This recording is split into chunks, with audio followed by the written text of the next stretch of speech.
Dear students, मैं doctor CL Verma, associate professor, department of zoology, Lohia college Churu. हार्डमानिया के अंदर अपने 4 वीडियो बनाए। अब की बार अपन 5वां वीडियो बना रहे हैं, वो बना रहे हैं एक्सक्रीटरी सिस्टम पर। हार्डमानिया का जो एक्सक्रीटरी सिस्टम है, सबसे पहले तो ये जानते हैं कि एक्सक्रीशन क्या होता है। नाइट्रोजन युक्त उत्पादकों को बाहर निकालने की क्रिया एक्सक्रीशन कहलाती है। केवल और केवल नाइट्रोजन, उत्सर्जक पदार्थ और भी होते हैं, बट उनके लिए विशेष एम्फेसिस नहीं होता। जबकि जिस एक्सक्रीटरी प्रोडक्ट के अंदर, जिस उत्सर्जक उत्पाद के अंदर नाइट्रोजन होता है, तो डेफिनेशन है केवल वो नाइट्रोजन के ऊपर कंसंट्रेट की गई है। Removal of nitrogenous waste product is known as excretion. और यहाँ पे जब भी कहीं नाइट्रोजन युक्त उत्सर्जक उत्पाद को बाहर निकालते हैं तो शरीर में एक अंग की आवश्यकता पड़ती है, और हार्डमानिया के अंदर वो अंग है न्यूरल ग्लैंड। उत्सर्जक अंग है वो न्यूरल ग्लैंड है। कोई भी एक्सक्रीटरी ऑर्गन होगा वो उत्सर्जक उत्पादकों को फिल्टर करता है। कहां से? ब्लड से। लेकिन हार्डमानिया के अंदर थोड़ा सा अपोजिट है। हार्डमानिया के अंदर उत्सर्जित उत्पाद एक्चुअल में ब्लड के द्वारा ही फिल्टर कर लिए जाते हैं, क्योंकि इसके ब्लड के अंदर कुछ नेफ्रोसाइट सेल्स पाई जाती है, और वो नेफ्रोसाइट सेल्स है वो एक्सक्रीटरी प्रोडक्ट को अपने अंदर ले लेते हैं। और वो एक्सक्रीटरी प्रोडक्ट मेनली कौन सा होता है? जेंथाइन और यूरेट्स।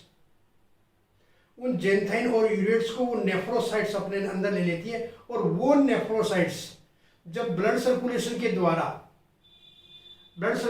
द्वारा जब वो न्यूरल ग्लैंड में आती है, तो वो न्यूरल ग्लैंड उनको फिल्टर करके या अपने अंदर लेकर के और उसको पेरिफेरेंजियल जोन के अंदर डाल देती है, और बाहर निकल जाता है उत्सर्जित उत्पाद। तो सबसे पहले अपन जानते हैं कि उसकी ग्लैंड की पोजीशन क्या है। देखिए यहाँ पर मैंने ये जो डायग्राम बना रखा है उसके बारे में बताता हूँ। सबसे पहले ये जंतु के ऊपर ये मोटा सा दिखा रखा है, ये टेस्ट है उसका। आपने अगर पहले वाले वीडियो अगर नहीं देखे हैं तो आगे का कोई भी आपको समझ में नहीं आएगा। इसलिए आपको बार बार रिक्वेस्ट है कि आप मेरे अगर वीडियो देखना चाहते हैं तो पहले आप इससे पहले वाला जो भी वीडियो है वो देखेंगे, तभी आपको ये समझ में आएगा। तो यहाँ पर देखिए टेस्ट है सबसे पहले, और टेस्ट के बाद में अपने को ध्यान क्या होता है? मेंटल। ये इसका यहाँ पर मेंटल है, ठीक है। ये अपन ने आगे वाला पोर्शन दिखाया इसका ब्रेंकियल साइफन। ब्रेंकियल साइफन दिखाया, तो ब्रेंकियल साइफन किस में खुलता है? बक्कल कैविटी में। और बक्कल कैविटी के पास में आगे क्या होता है? टेंटिकल्स। तो ये अपने ब्रेंकियल टेंटिकल्स दिखाए।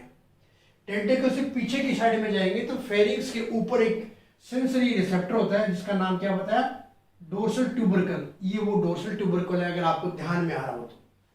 और इस डोर्सल ट्यूबर के ऊपर यहां देखिए फेरिंग्स की डोर्सल साइड में अपने क्या बताया था? Dorsal lamina. ये यहां पर अपने डोर्सल लेमिना बना रखा है, और इस डोर्सल लेमिना के अंदर भी अपने बताया थे खूब सारे वन डायरेक्शनल लैंग्वेज होते हैं। तो ये यहां पर ये अपने लैंग्वेज दिखा रखे हैं। अब देखिए न्यूरल ग्लैंड।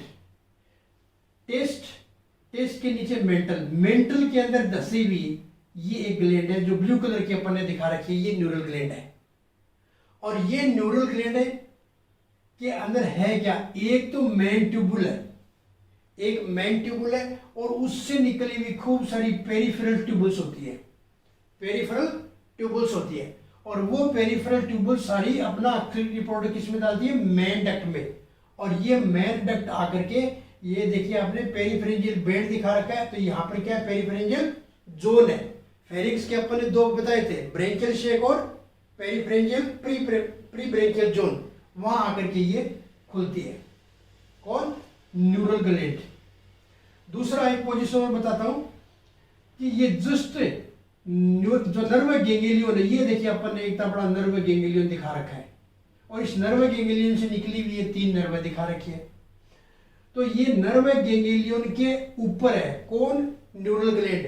टेस्ट यानी के नीचे मेंटल में धसी हुई, और नर्व गैंग्लियन के ऊपर है।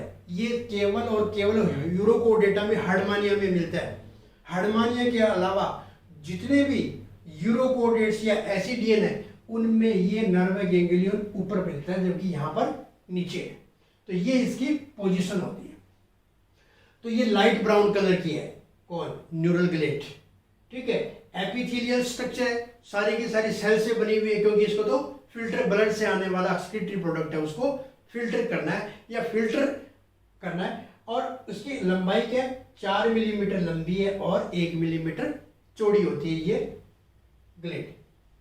Mid dorsal embedded in the mantle just above the nerve ganglion, nerve ganglion के ऊपर और मेंटल में दसी रहती है। Consist of many peripheral tubules arising from a central tubule, ये एक सेंट्रल ट्यूबल है और इस सेंट्रल ट्यूबल से खूब सारी क्या निकली हुई है? Peripheral tubules. Open into peripharyngeal zone, ये आकर के यहाँ पे ब्रेंकियल साइफन दिखा रखा है अपन ने, ब्रेंकियल साइफन दिखा रखा है तो बक्कल कैविटी और उसके बाद में क्या जाएगा? पेरिफेरेंजियल जोन। तो ये यहाँ आकर के पेरिफेरेंजियल जोन के पास में आकर के खुलती है। Excretory cells are nephrocytes in the blood. Actual में एक्सक्रीटरी सेल्स कौन है? उत्सर्जी कोशिका कौन सी है? नेफ्रोसाइट। और वो नेफ्रोसाइट ऑलरेडी किसमें है? ब्लड के अंदर। और वही सेल्स वहां पर अब्जॉर्ब कर लेती है अपने अंदर क्या? जेंथाइन और यूरेट्स पार्टिकल्स है उसको कर लेती है। और वो ब्लड जब यहाँ इस ग्लैंड में आता है, न्यूरल ग्लैंड में, न्यूरल ग्लैंड क्या करती है? उसको, उन सेल्स को से यूरेट्स और जेंथाइन लेकर के ये कहाँ का डालती है? पेरिफेरेंजियल जोन, और बहते हुए पानी से बाहर निकल जाता है।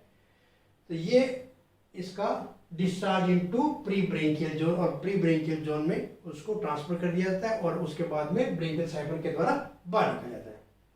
ये इसका मोटा मोटा एक्सक्रीटरी सिस्टम है।